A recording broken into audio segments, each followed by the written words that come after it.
नमस्कार,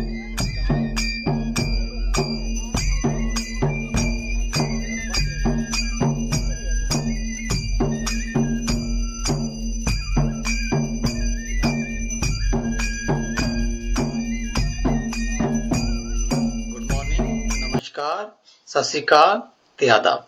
मैं हाँ नरसिंह दास। इस खास वीडियो च मैं तुंदा तहे दिल कन्नै स्वागत करना। इस वीडियो का विषय बड़ा गै रोचक ते ज्ञान भरोचा है। उम्मीद करना जे ये वीडियो ना सिर्फ तुसेंगी पसंद आग बल्कि तुंदे ज्ञान च भी इजाफा करग। साड़ा अज दा विषय है लोक साहित्य दा अर्थ ते स्वरूप। लोक साहित्य की परंपरा भी उन्नी गै पुरानी मन्नी जा सकती है जिन्नी के मनुख जाति। लोक साहित्य जनता की संपत्ति होने के कारण ये लोक संस्कृति का शीशा होंदा है। लोक संस्कृति का सच्चा ते सजीव चित्रण लोक साहित्य च उपलब्ध होंदा है। इसके अलावा कुतै और उपलब्ध नहीं होंदा। अपनी सादगी, सुभाविकता ते सजीवता दे कारण इसका खास महत्व है। जेड़े शब्द आम लोकें दे गीतें, हासे, खेडने ते रोने की व्यक्त करदे न जां दसदे न ते व्यक्त करने आस्ते इस्तेमाल किते जाई सकदे न, वो सब किश लोक साहित्य च गै आउंदा है। कुसै भी देश की सभ्यता, संस्कृति, धर्म, रीति रिवाज, कला ते साहित्य ते समाजिक इच्छाएं का विस्तृत विवरण लोक साहित्य के जरिए नजरसानी करना आसान हो जाता है। लोक साहित्य दो शब्दों के मेल कन्नै बने दा है, लोक ते साहित्य। आओ इनके दोनों के अर्थ बखरे बखरे समझी लैचे। लोक दा शाब्दिक अर्थ। लोक साहित्य च लोक शब्द का प्रयोग प्राचीन काल थमां गै होआ करदा है। संस्कृत शब्द लोक धातु कन्नै द्वंद प्रत्यय लगने कन्नै यह शब्द बने दा है। इस धातु का मतलब है दिखना। लट लकार यानी वर्तमान काल क्रिया रूप। इसदा त्रिया पुरुष एक वचन रूप लोकते है। इस करियै लोक शब्द का मूल अर्थ दिखने वाला होंदा है। इस करियै लोक शब्द का मतलब है कुसै देश च रौने वाले लोकें दा सारा समुदाय। लोक दे अर्थ की गल करचै तां लोक एक संस्कृत शब्द है जिहदा अर्थ संसार होंदा है। लोक मनुखी समाज का वो वर्ग है जिहड़ा आधुनिकता, अभिजात्य संस्कार, शास्त्र, किताबी शिक्षा की चेतना ते अहंकार थमां परे रहिंदा है ते एक परंपरा की रोड़ा च जिंदा रहिंदा है। अंग्रेजी च इसलिए फोक शब्द का प्रयोग होंदा है। लोक का अर्थ लोकें का जन समूह, जन जन, आम लोक, आम समाज है। मतलब वो मनुखी वर्ग जिहड़ा सामान्य जीवन जींदा है ते अपनी परंपरा रीति रिवाज पर विश्वास रखता है। लोक दियां परिभाषा। डॉक्टर सतिंदर उनके अनुसार लोक मनुखी समाज का वो वर्ग है जिस च कुलीन संस्कृति, शास्त्रीयता ते पांडित्य की चेतना थमां रहत है ते जेड़े एक परंपरा के प्रवाह च जीवित रहिंदे न। दूई परिभाषा है डॉक्टर कृष्णदेव उपाध्याय उनदी।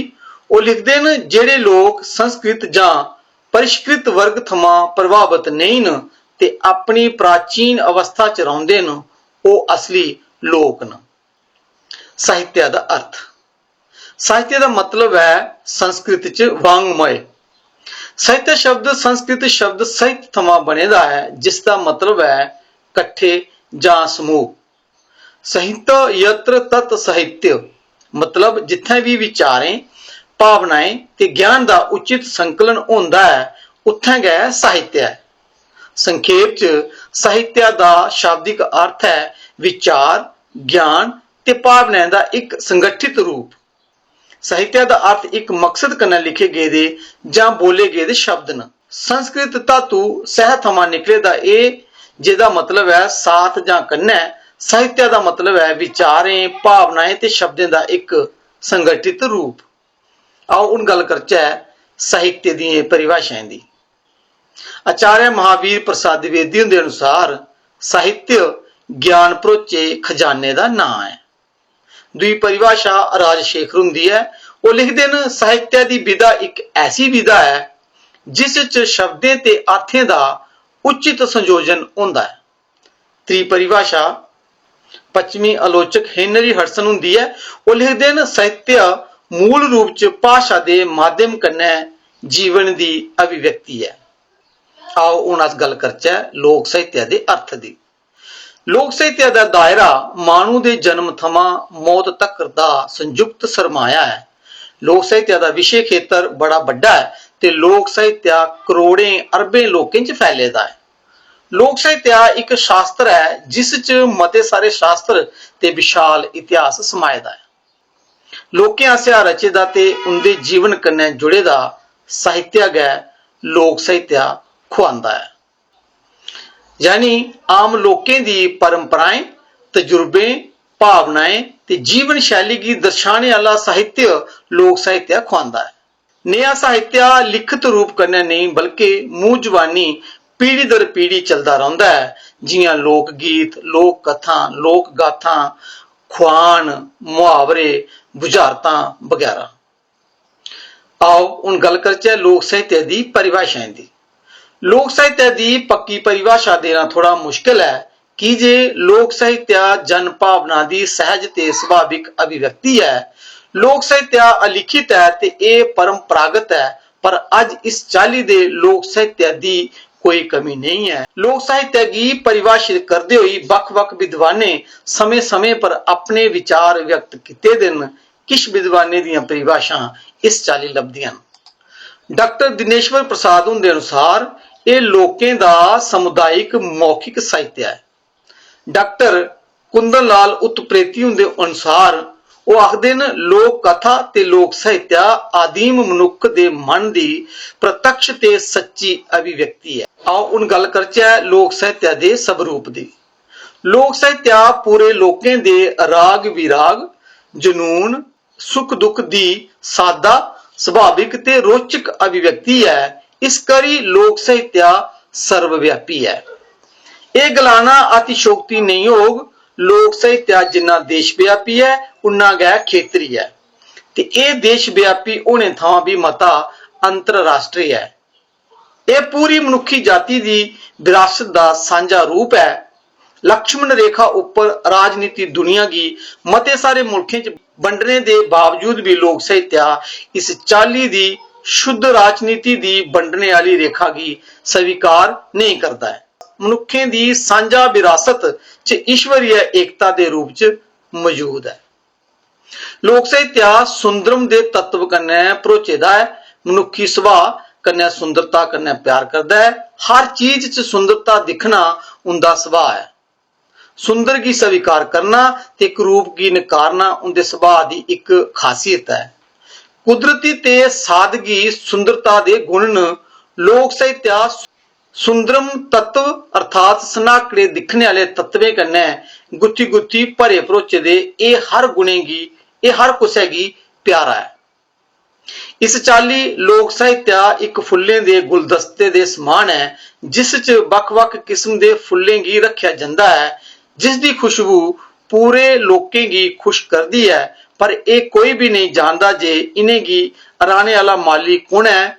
गुलदस्ते च फुल्लें गी सजाने का काम लोक मानस के जरिए किया जाता है। आखिर च यह गलाया जा सकता है जे लोक साहित्य जनजीवन की सच्ची सहज ते सुभाविक अभिव्यक्ति है। ये लोक संस्कृति का जिंदा जागदा शीशा है जेड़ा समाज के रीति रिवाज, विश्वास, सुख दुख, राग विराग ते जीवन मूल्यों की अपने अंदर समेटे दे है। लिखित साहित्य थमां बख लोक साहित्य मौखिक परंपरा के जरिए पीढ़ी दर पीढ़ी अगे चलता रहता है ते सामूहिक चेतना का प्रतीक है। इसकी सादगी, सजीवता ते सार्वभौमिकता इसकी खास बनाती है। सच्चाई यह है जे लोक साहित्य मनुखी समाज की सांझी विरासत है जेड़ी संस्कृति की निरंतरता ते पहचान की बनाए रखती है। दोस्तों जेकर तुसेंगी ये वीडियो चंगी लगी है तो इसकी अपने और साथियों डोगरी प्रेमियों ते खेतरों कन्नै जरूर साझा करियो कि जे अपनी मातृभाषा की खुशबू जिथे जिथे फैलग उत्थे उत्थे साड़ी सांस्कृतिक पहचान मजबूत हो। वीडियो च कुछ भी चाली के सुधार लई तुंदे कीमती सुझाव मेरे लिए बड़े मायने रखते हैं। तुस अपने सुझाव ईमेल राहें जरूर भेजियो तां मैं इस च सुधार करिए और बेहतर बनाई सकूं। एक गल और, जेकर तुस अजे तक इस चैनल का हिस्सा नहीं बने हो तो चैनल की सबसक्राइब जरूर करियो तां डोगरी भाषा साहित्य ते संस्कृति कन्नै जुड़ी दी हर नवी वीडियो सबने शा पहले तुसेंगी मिली सके।